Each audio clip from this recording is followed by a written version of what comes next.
नमस्कार दोस्तों, Priyanka teach Hindi classes पर आपका स्वागत है। दोस्तों, आप लोग कैसे हैं? उम्मीद है आप लोग जहां भी होंगे स्वस्थ होंगे और अपनी पढ़ाई कर रहे होंगे। तो दोस्तों, हमारी एक सीरीज चल रही है जिसमें हम यूपी टेट 2026 एसएसटी का प्रीवियस ईयर प्रश्न पत्र को हल कर रहे हैं। ये हमारी 6वीं क्लास है। इसके पहले हमारी 5 क्लास हो चुकी है। अगर आप उन क्लासों को नहीं देखें तो चैनल पर जाकर जरूर देखिए। ये हमारा जो प्रश्न पत्र है ये 2013 का है, जिसका परीक्षा तिथि है 27 जून 2013। आइए दोस्तों, बिना देरी किए हुए अपने वीडियो को स्टार्ट करते हैं। चलिए हम अपने प्रश्नों को देखते हैं। हमारा जो प्रश्न नंबर पहला है कि वर्तमान में ओंकार वाट स्थित है? कंपूचिया कंबोडिया में, श्रीलंका में, चीन में, म्यांमार में। तो दोस्तों, जो हमारा प्रश्न नंबर पहला का ऑप्शन ए है, कंबोडिया में वर्तमान में अंकोर वाट स्थित है। जो अंकोर वाट है यह एक प्रकार का मंदिर है जो कि भगवान विष्णु को समर्पित है। इसका जो स्थापना है वह कौन करता है? सूर्य वर्मन द्वितीय के द्वारा किया जाता है। आइए प्रश्न नंबर हम 2 देखते हैं। भारत में मध्य युग में किस साम्राज्य ने कन्नौज पर शासन किया था? ऑप्शन ए हमारा राठौर, ऑप्शन बी है गुर्जर प्रतिहार, ऑप्शन सी है चौहान और ऑप्शन डी है हमारा पाल। तो प्रश्न नंबर हमारा दूसरा का जो ऑप्शन बी है, गुर्जर प्रतिहार जो था वह मध्य युग में कन्नौज पर शासन कर रहा था। प्रश्न नंबर हमारा 3 है कि बृहदेश्वर मंदिर स्थित है तंजौर में, उड़ीसा में, कालीकट में और दक्कन में। तो जो हमारा प्रश्न नंबर 3 का ऑप्शन ए है, तंजौर में बृहदेश्वर मंदिर स्थित है। इसकी जो स्थापना होती है वह 1010 में होती है। चोल शासक राज प्रथम के द्वारा की जाती है और यह जो भगवान शिव को समर्पित है, बृहदेश्वर मंदिर भगवान शिव को समर्पित है। प्रश्न नंबर हमारा जो 4 है, शाहनामा किसके द्वारा लिखी गई है? उमर खयाम, फिरदौसी, शेख फादी, कौडिल्य। तो जो शाहनामा पुस्तक के लेखक है वह फिरदौसी है। तो जो हमारा ऑप्शन बी है दोस्तों, फिरदौसी, जो कि राजा महमूद गजनवी का एक दरबारी लेखक था। प्रश्न नंबर हमारा 5वां क्या है कि निम्न में से कौन सा सुमेलित है? लॉर्ड कॉर्नवालिस अस्थायी बंदोबस्त, लॉर्ड विलियम बेंटिक विलय नीति, लॉर्ड कैनिंग सती प्रथा का अंत, लॉर्ड डलहौजी सहायक संधि प्रणाली। तो इसमें हमसे सुमेलित पूछा है। तो जो हमारा ऑप्शन है लॉर्ड कॉर्नवालिस अस्थायी बंदोबस्त। और जो लॉर्ड विलियम बेंटिक है, ये जो लॉर्ड विलियम बेंटिक है दोस्तों, यह सती प्रथा का अंत करते हैं।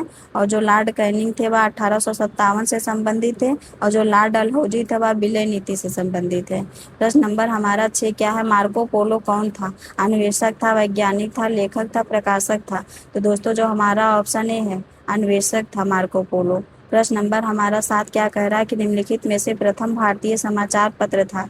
दी Tribune, Times of India, Bengal Gazette, the Young India. तो जो प्रश्न नंबर हमारा 7 का ऑप्शन सी है दोस्तों, बंगाल गजट। बंगाल गजट जो है वह प्रथम भारतीय समाचार पत्र था, जिसे कि 1816 ईस्वी में गंगाधर भट्टाचार्य के द्वारा कलकत्ता से प्रकाशित कराया गया था। आइए प्रश्न नंबर 8 देखते हैं कि प्रथम भूमिगत रेलवे का निर्माण हुआ न्यूयॉर्क में, दिल्ली में, लंदन में, दुबई में। तो बताइए दोस्तों इसका क्या हो सकता है? तो प्रश्न नंबर हमारा 8 का जो ऑप्शन सी है, लंदन में। प्रथम भूमिगत रेलवे का निर्माण हमारा लंदन में हुआ था। प्रश्न नंबर हमारा जो ऑप्शन 9 है, प्रश्न नंबर 9, अमेरिका ने नागासाकी में परमाणु बम गिराया था 6 अगस्त 1945 को, 9 अगस्त 1945 को, 7 अगस्त 1944 को और 15 अगस्त 1945 को। तो जो हमारा 9 का ऑप्शन भी है दोस्तों, 9 अगस्त 1945 को नागासाकी में परमाणु बम गिरा था। द्वितीय विश्व युद्ध के दौरान अमेरिका ने 2 जापान के जो देश थे, एक नागासाकी था, एक हिरोशिमा था, इसमें दोनों में इन्होंने परमाणु बम गिराया था। प्रश्न नंबर 10 क्या है कि नागरिक सुरक्षा संगठन की स्थापना किस वर्ष होती है? 1960, 1961, 1962, 1963। तो जो हमारा ऑप्शन सी है दोस्तों, 1962 में नागरिक सुरक्षा संगठन की स्थापना होती है। आइए हम अपने प्रश्नों को आगे देखते हैं। हमारा प्रश्न 11 क्या है कि बाल कल्याण से संबंधित अंतर्राष्ट्रीय संस्था है? ILO, WHO, UNICEF, FAO। तो जो हमारा ऑप्शन सी है, बाल कल्याण से संबंधित यूनिसेफ एक अंतर्राष्ट्रीय संस्था है। प्रश्न नंबर हमारा 12 क्या है कि कौन सा देश दक्षिण सार्क का सदस्य नहीं, अफगानिस्तान, म्यांमार, मालदीव, भूटान। जब दक्षेण की स्थापना होती है तो उस समय इसमें 7 सदस्य शामिल थे, परंतु वर्तमान में हमारे कुल इसमें 8 सदस्य शामिल हैं, जिसमें कि हमारा जो ऑप्शन बी है म्यांमार इसमें से शामिल नहीं है। आइए हम अपने प्रश्नों को आगे देखते हैं कि निम्नलिखित में से कौन सी सबसे लंबी नदी के रूप में जानी जाती है। तो जो हमारा ऑप्शन है गोदावरी, ऑप्शन बी है महानदी, ऑप्शन सी है कृष्णा और ऑप्शन डी है हमारा कावेरी। तो जो प्रश्न नंबर हमारा ऑप्शन ए है गोदावरी सबसे लंबी नदी है। गोदावरी का जो उद्गम स्थल है वह नासिक से इसका उद्गम होता है। प्रश्न नंबर हमारा 14 है कि निम्नलिखित में से किसका उपयोग पृथ्वी के आयु के परिकलन में नहीं किया जाता है। ऑप्शन ए हमारा चंद्रमा की ज्वारीय बल, महासागरों में लवणता, पृथ्वी का आकर्षण बल और साधन की दर। तो जो हमारा 14 का प्रश्न नंबर सी है पृथ्वी का आकर्षण बल पृथ्वी की आयु की परिकलन में उपयोगी नहीं होता है। प्रश्न नंबर हमारा जो 15 क्या कह रहा है कि संयुक्त राज्य अमेरिका के दक्षिण कैलिफोर्निया में स्थित मृतक घाटी डेथ वैली निम्नलिखित में से किसका उदाहरण है। अपनत घाटी का, पूर्ववर्ती घाटी का, रिफ्ट घाटी का और अवसादन घाटी का। तो जो हमारा 15 का ऑप्शन सी है दोस्तों रिफ्ट घाटी का।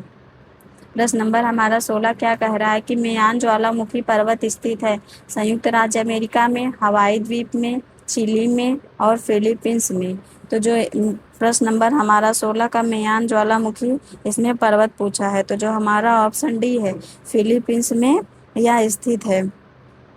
आगे चलते हैं हम अपने प्रश्नों को देखते हैं। हमारा प्रश्न नंबर 17 है कि निम्नलिखित में से किन जिलों में भारत की सबसे बड़ी अभ्रक मेखला पाई जाती है। बालघाट और छिंदवाड़ा में, उदयपुर, अजमेर और अलवर में, हजारीबाग, गया और मुंगेर में, सलेम और धर्मपुरी में। तो दोस्तों जो हमारा ऑप्शन सी है हजारीबाग, गया और मुंगेर में भारत की सबसे बड़ी अभ्रक मेखला पाई जाती है। जो भारत है वह अभ्रक उत्पादन में पहले स्थान पर है। इसमें 80%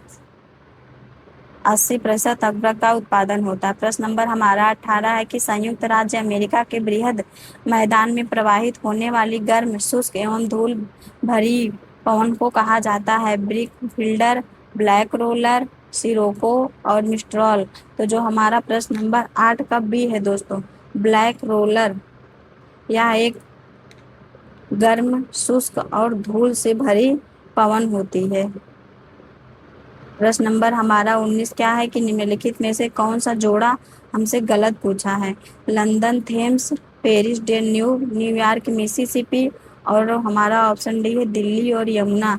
तो 19 का जो हमारा ऑप्शन बी और सी ये दोनों ही सुमेलित नहीं है, क्योंकि जो न्यूयॉर्क है इसका जो है वह या हडसन है और जो पेरिस का है वह सीन है। तो इसमें हमारा कोई सुमेलित नहीं है। प्रश्न नंबर हमारा 20 क्या है कि वायु की गति सामान्यतया जिस यंत्र से मापते हैं उसे क्या कहते हैं। स्पीड मीटर, विडवेन, वायरोमीटर, एनीमोमीटर। तो वायु की गति को मापने के लिए हम एनीमोमीटर का प्रयोग करते हैं और बैरोमीटर से हम वायु का दाब मापते हैं और स्पीड मीटर से हम वाहनों की गति मापते हैं। प्रश्न नंबर हमारा 21 क्या है कि कोयले का सर्वाधिक उपयोग होता है ऊर्जा उत्पादन में, लोहा एवं इस्पात संयंत्रों में, रेलवे में, वाष्पीय जहाजों में। तो कोयले का सर्वाधिक उपयोग ऊर्जा के उत्पादन में किया जाता है। आइए प्रश्न नंबर 22 को देखते हैं। हमारा प्रश्न नंबर हमारा जो 22 है कि बैला डीला खदान जानी जाती है सोना के लिए, अभ्रक के लिए, लौह अयस्क के लिए, हीरा के लिए। तो 22 का जो हमारा ऑप्शन सी है बैला डीला खदान लौह अयस्क के लिए जानी जाती है, जो कि छत्तीसगढ़ में स्थित है। कहाँ पे स्थित है? छत्तीसगढ़ में स्थित है। आइए प्रश्न नंबर हम 23 देखते हैं। प्रश्न नंबर हमारा 23 है कि संयुक्त राष्ट्र महासभा ने मानव अधिकारों की घोषणा कब की थी। ऑप्शन ए है हमारा 10 दिसंबर 1949 को, ऑप्शन बी है 10 दिसंबर 1948 को, ऑप्शन सी है 10 दिसंबर 1947 और ऑप्शन डी है 10 दिसंबर 1946। तो जो प्रश्न नंबर हमारा 23 का ऑप्शन बी है 10 दिसंबर 1948 को संयुक्त राष्ट्र महासभा ने मानव अधिकारों की घोषणा की है। आइए हम प्रश्न नंबर 24 देखते हैं। हमारा प्रश्न नंबर 24 है कि किन राज्यों में 1959 में सर्वप्रथम पंचायती राज को लागू किया गया है। ऑप्शन ए है राजस्थान और आंध्र प्रदेश, ऑप्शन बी है राजस्थान और कर्नाटक, ऑप्शन सी है आंध्र प्रदेश और गुजरात, ऑप्शन डी है तमिलनाडु और राजस्थान। तो जो हमारा प्रश्न नंबर 24 का ऑप्शन ए है राजस्थान और आंध्र प्रदेश में 1959 में सर्वप्रथम पंचायती राज को लागू किया गया था। प्रश्न नंबर हमारा 25 क्या है कि 73वां भारतीय संविधान संशोधन संबंधित है केंद्र राज्य संबंध से, सर्वोच्च न्यायालय की शक्तियों से, निर्वाचन आयोग की शक्तियों से और पंचायती राज प्रणाली से। तो 25 का जो हमारा ऑप्शन डी है पंचायती राज प्रणाली से यह संशोधन संबंधित है। प्रश्न नंबर हमारा 26 है कि अस्पृश्यता की समाप्ति का संबंध है अनुच्छेद 16 से, अनुच्छेद 17 से, अनुच्छेद 18 से और अनुच्छेद 19 से। तो अस्पृश्यता का अंत अनुच्छेद 17 में होता है। प्रश्न नंबर हमारा 27 क्या कह रहा है, सूची 1 को सूची 2 से मिलान करना है। सूची 1 हमारा है, एक है वित्त आयोग, दूसरा है वित्तीय आपातकालीन स्थिति और ऑप्शन सी है राज्यसभा और ऑप्शन डी है संवैधानिक संशोधन। तो वित्त आयोग जो है वह हमारा 280 अनुच्छेद 280 है और जो हमारा वित्तीय कालीन स्थिति है वो हमारा 312 है और जो राज्यसभा है वह 360 है और जो संवैधानिक संशोधन है वह अनुच्छेद 368 है। तो इस प्रकार से हमारा ए का 200 का चौथा, तो जो हमारा ऑप्शन डी है ए का चौथा, बी का पहला, सी का दूसरा और डी का तीसरा, इस समय हमारा ऑप्शन डी सही है। प्रश्न नंबर 28 क्या है कि राष्ट्रीय ध्वज में लंबाई तथा चौड़ाई का उचित अनुपात है 2:1, 3:2, 4:3, 5:4। तो जो हमारा ऑप्शन बी है 3:2। प्रश्न नंबर हमारा 30 क्या है कि वर्तमान में योजना आयोग के उपाध्यक्ष हैं मनमोहन सिंह, मोंटेक सिंह आहलूवालिया, पी चिदम्बरम, सुषमा स्वराज। तो वर्तमान में योजना आयोग के जो उपाध्यक्ष है वह मोंटेक सिंह आहलूवालिया हैं। योजना आयोग का जो नाम परिवर्तन हो गया है जिसका नाम हो गया है नीति आयोग, इसका परिवर्तित नाम है नीति आयोग। इसका गठन 1 जनवरी 1915 को हुआ है। आइए हम प्रश्न नंबर 30 देखते हैं। निम्नलिखित में से किस राज्य की सीमा बांग्लादेश से नहीं मिलती है, मणिपुर, मेघालय, मिजोरम और त्रिपुरा। तो जो हमारा प्रश्न नंबर 30 का ऑप्शन ए है मणिपुर की जो सीमा है वह बांग्लादेश से नहीं मिलती है। प्रश्न नंबर हमारा 31 क्या कह रहा है कि भारत में कौन सा जंतु लुप्त हो गया है, बाघ, शेर, चीता, तेंदुआ। तो जो हमारा ऑप्शन डी है जो चीता है वह भारत में लुप्त प्राय जंतु के रूप में आता है। प्रश्न नंबर हमारा 32 है कि एकत्रित वर्षा जल वर्षा के 30 से 40 मिनट बाद पीने योग्य नहीं होता क्योंकि उसमें जीवाणु और धूल होती है, उसमें विषैले रसायन घुले होते हैं, उसमें खनिज नहीं होते हैं, वह अम्लीय होता है। तो जो हमारा ऑप्शन डी है कि वह अम्लीय होता है। प्रश्न नंबर हमारा 33 क्या है कि दिल्ली के किस सुल्तान ने ब्राह्मणों पर भी जजिया कर लगाया था, मोहम्मद बिन तुगलक ने, अलाउद्दीन खिलजी ने, फिरोज तुगलक ने, बलबन ने। तो 33 का जो हमारा ऑप्शन सी है फिरोज तुगलक ने ब्राह्मणों पर भी जजिया कर लगाया था। प्रश्न नंबर हमारा 34 क्या है कि निम्नलिखित में से कौन सा युग्म सुमेलित नहीं है, देवी पाटन मंदिर तुलसीपुर में है, वृंदावन मंदिर मथुरा में है, जेके मंदिर लखनऊ में है, विश्वनाथ मंदिर वाराणसी में है। तो जो हमारा 34 का हमारा जो ऑप्शन सी है जेके मंदिर लखनऊ में नहीं बल्कि यह कानपुर में स्थित है। आइए हम अपने प्रश्नों को देखते हैं। हमारा प्रश्न नंबर 35 है कि सोना का लैटिन नाम हमसे पूछा गया अर्जेंटम, पलम्बम, नोट्रियम और आरम। तो जो सोना का हमारा लैटिन नाम है वह है ऑप्शन नंबर डी ऑरम। प्रश्न नंबर हमारा 36 क्या है कि शारदा अधिनियम के अंतर्गत लड़कियों एवं लड़कों के विवाह की न्यूनतम आयु क्रमशः कितनी निर्धारित की गई है। तो लड़कियों की जो आयु है प्रश्न नंबर हमारा ऑप्शन है 14 वर्ष एवं 18 वर्ष, 15 वर्ष एवं 21 वर्ष, 16 वर्ष एवं 22 वर्ष, 12 एवं 16 वर्ष। जो हमारा ऑप्शन ए है लड़कियों की आयु 14 वर्ष होनी चाहिए और लड़कों की आयु 18 वर्ष होनी चाहिए। प्रश्न नंबर हमारा 37 क्या है कि उत्तर प्रदेश विधानसभा के अध्यक्ष हैं माता प्रसाद पांडे, नियाज हसन, स्वामी प्रसाद मौर्य, BL जोशी। तो जो हमारा 37 का दोस्तों ऑप्शन ए है माता प्रसाद पांडे जो है वह उत्तर प्रदेश विधानसभा के अध्यक्ष हैं। प्रश्न नंबर हमारा 38 क्या है दोस्तों, उसको हम देख लेते हैं। हमारा प्रश्न नंबर 38 है कि 59वें राष्ट्रीय फिल्म पुरस्कारों में किसे सर्वश्रेष्ठ अभिनेत्री घोषित किया गया है? विद्या बालन को, करीना कपूर को, प्रियंका चोपड़ा को, या ऑप्शन डी हमारा रानी मुखर्जी को। तो जो इसमें ऑप्शन ए है विद्या बालन को, उनका जो पुरस्कार है द डर्टी पिक्चर, उसके लिए इन्हें यह अवार्ड मिला था। प्रश्न नंबर हमारा 39 है कि निम्नलिखित में से किस भारतीय राज्य ने विश्व बैंक के साथ $220 मिलियन का समझौता किया है? केरल, महाराष्ट्र, बिहार, तमिलनाडु। तो जो हमारा 39 का ऑप्शन सी है दोस्तों, बिहार राज्य ने विश्व बैंक के साथ यह समझौता किया है। प्रश्न नंबर हमारा 40 है कि कौन सा ऊर्जा स्रोत पारंपरिक नहीं है? कोयला, नाभिकीय ऊर्जा से प्राप्त विद्युत, सौर किरणें और पेट्रोल। तो जो हमारा दोस्तों 40 का प्रश्न नंबर ऑप्शन सी है, सौर किरण या ऊर्जा का पारंपरिक स्रोत नहीं है। प्रश्न नंबर हमारा 41 क्या है दोस्तों, उसको हम देखते हैं कि रिंग कुशन का प्रयोग कब दिया जाता है? सर्दी लगने पर, हैजा होने पर, मोच आने पर, या सैया घाव होने पर। तो रिंग कुशन का प्रयोग जो होता है वह सैया घाव होने पर, जिससे कि घाव बिस्तर से स्पर्श ना करे, उसके लिए रिंग कुशन का प्रयोग किया जाता है।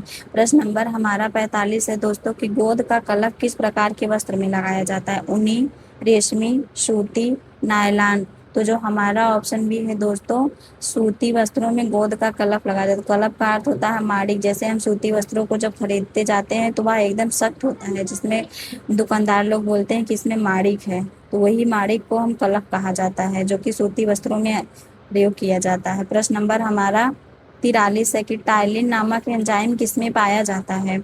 जठर रस में, अग्नाशय में, लाल रस में, पित्त रस में। तो जो हमारा प्रश्न नंबर 43 का ऑप्शन सी है दोस्तों, लाल रस में टाइलिन नामक एंजाइम पाया जाता है। या भोजन को पचाने में अत्यधिक सहायता होता है। यह एंजाइम भोजन में उपस्थित जो स्टार्च होता है उसको या जटिल शर्करा में परिवर्तित कर देता है, जिससे हमारा भोजन आसानी से पच जाता है। प्रश्न नंबर हमारा 44 क्या है कि द्वितीयक रंग क्या है? अब द्वितीयक रंग किसे कहते हैं? जिसे हम दो रंगों को मिलाकर प्राप्त करते हैं उसे द्वितीयक कहते हैं, और जिसे हम किसी भी रंग को प्राप्त करने से, मिलाने से प्राप्त नहीं कर पाते, उसे हम प्राथमिक रंग कहते हैं। तो प्राथमिक रंग के अंतर्गत कौन कौन आता है? एक लाल आता है, एक हरा आता है और एक नीला आता है। ये प्राथमिक रंग के अंतर्गत आते हैं। और बाकी नारंगी, हरा, बैगनी, हरा इसमें भी आ गया प्राथमिक, लाल हरा इसमें दोनों प्राथमिक, नारंगी इसमें भी प्राथमिक आ गया, नारंगी इसमें प्राथमिक। तो इसमें से हमारा दोस्तों ऑप्शन कोई नहीं हो सकता, क्योंकि हर ऑप्शन में एक एक जो दिया है उसमें प्राथमिक रंग को दे दिया है। आइए हम प्रश्न नंबर 45 देखते हैं। इनमें से एक वेद संगीत में है? यजुर्वेद, सामवेद, ऋग्वेद, अथर्ववेद। आप लोग जानते हैं दोस्तों इसका जो हमारा ऑप्शन बी है, सामवेद को हम संगीत वेद के नाम से भी जानते हैं। इसके जो मंत्रों को, इसका उच्चारण करने वाले को हम क्या कहते हैं? गाता कहा जाता है इसके उच्चारण करने वालों को। आइए हम प्रश्न नंबर 46 देख लेते हैं कि जलोढ़ मिट्टी कहाँ मिलती है? उत्तरी भारत में, दक्षिण भारत में, गंगा यमुना मैदान में और पूर्वी मैदान में। तो जलोढ़ मिट्टी कहाँ मिलती है दोस्तों? जो प्रश्न नंबर हमारा 46 का ऑप्शन सी है, गंगा यमुना के मैदान में जलोढ़ मिट्टी मिलती है। आइए हम अपने प्रश्नों को देखते हैं दोस्तों। प्रश्न नंबर हमारा 47 क्या कह रहा है कि निम्नलिखित में से कौन सा रसायन फल परिरक्षण में प्रयोग नहीं किया जाता है? तो जो हमारा ऑप्शन ए है पोटेशियम मेटाबाइसल्फाइड, ऑप्शन बी है सोडियम बेंजोएट, ऑप्शन सी है सोडियम मेटाबाइसल्फेट, ऑप्शन डी है कैल्शियम बाई कार्बोनेट। तो जो 47 का दोस्तों हमारा ऑप्शन डी है, कैल्शियम बाई कार्बोनेट, इसका जो प्रयोग होता है वह फल के परिरक्षण में नहीं किया जाता है। प्रश्न नंबर हमारा 48 क्या है कि एक सप्तक में कितने स्वर होते हैं? 14, 12, 11, 17। तो जो हमारा ऑप्शन भी है दोस्तों, एक सप्तक में कुल 12 स्वर होते हैं। जो 7 स्वर होते हैं वह शुद्ध होते हैं, और जो 5 स्वर होते हैं वह विकृत होते हैं। दोनों को मिलाकर कुल 12 हो गए। प्रश्न नंबर हमारा 49 है कि 1 किलो बाइट में कितने किसके तुल्य होता है? कि 1 किलो बाइट किसके बराबर होता है? 1000 बाइट के बराबर, 10,000 बाइट के बराबर, 1024 बाइट के बराबर और इनमें से कोई नहीं। तो प्रश्न नंबर दोस्तों जो हमारा 49 का ऑप्शन सी है। 1 किलो बाइट बराबर 124 बाइट। प्रश्न नंबर हमारा 25 क्या है कि 83वें ऑस्कर पुरस्कार में सर्वश्रेष्ठ फिल्म का पुरस्कार जीता है। द सोशल नेटवर्क ने, द फाइटर ने, ब्लैक स्वान ने, द किंग्स स्पीच ने। तो 50 का जो हमारा ऑप्शन डी है दोस्तों, द किंग्स स्पीच ने 83वें ऑस्कर पुरस्कार में सर्वश्रेष्ठ फिल्म का पुरस्कार जीता है। प्रश्न नंबर हमारा 51 क्या है कि कृषि उत्पादन को बढ़ाने के लिए क्या उपयोगी नहीं है। कि कृषि में उत्पादन बढ़ाने के लिए कृषि का यंत्रीकरण ये तो उपयोगी है। उर्वरक प्रश्नों में बढ़ोतरी ये भी उपयोगी है। सिंचाई क्षमता में विस्तार ये भी। जंगल काटना ये कृषि उत्पादन में उपयोगी नहीं है। प्रश्न नंबर हमारा 52 क्या है कि निम्नलिखित में से किस सागर में लवणता सबसे अधिक है। लाल सागर, मृत सागर, भूमध्य सागर, कैप्सियन अर्थात किसमें खारापन सबसे अधिक पाया जाता है। तो जो हमारा 52 का ऑप्शन नंबर बी है दोस्तों, मृत सागर में खारापन सबसे अधिक पाया जाता है। आइए हम प्रश्न नंबर 53 को देखते हैं। प्रश्न नंबर हमारा 53 क्या कह रहा है कि आईपीएल किस खेल से संबंधित। इसको तो ऑप्शन पढ़ने की आवश्यकता नहीं दोस्तों, जो हमारा आईपीएल है वह क्रिकेट से संबंधित है। आइए हम आगे चल सकते हैं। प्रश्न हमारा 54 क्या कह रहा है कि भारत में एशियाई खेल सर्वप्रथम कहाँ आयोजित किए गए हैं। कलकत्ता में, दिल्ली में, चेन्नई में, मुंबई में। तो इसका बताइए दोस्तों आप लोग क्या हो सकता है। जो 54 का हमारा ऑप्शन भी है, एशियाई जो खेल है वह दिल्ली में होता है। जो इसका शुरुआत है वह 1951 ईस्वी में होता है। प्रश्न नंबर हमारा 55 क्या है कि भारत का राष्ट्रीय खेल क्या है। इसको भी ऑप्शन पढ़ने की आवश्यकता नहीं दोस्तों, जो हमारा ऑप्शन ए है हॉकी भारत का राष्ट्रीय खेल है।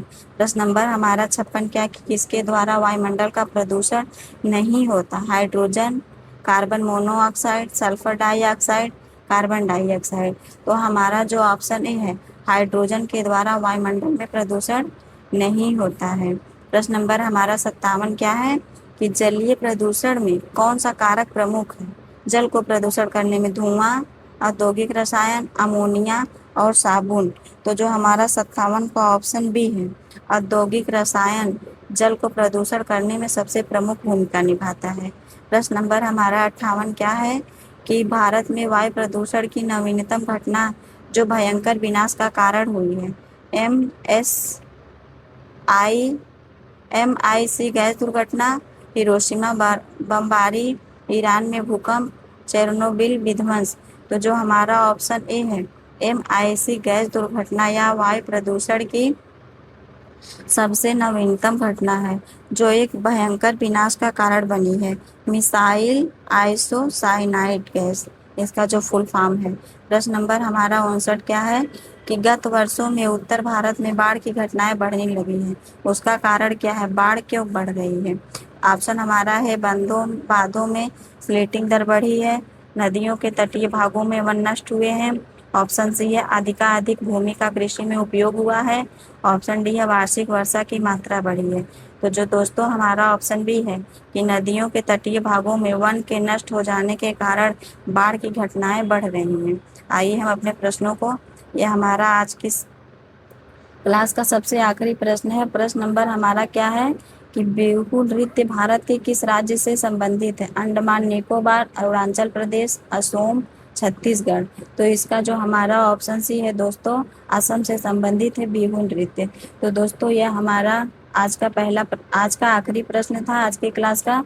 तो आपको यह वीडियो कैसी लगी आप लोग कमेंट करके ज़रूर बताइएगा। कमेंट के माध्यम से हमें आपकी बातों का पता चलता है कि आप किस प्रकार की वीडियो चाह रहे हैं। तो दोस्तों आप लोग कमेंट ज़रूर करिएगा। मिलते हैं एक नई वीडियो में। आप क्लास में अंत तक बने रहने के लिए आपका धन्यवाद।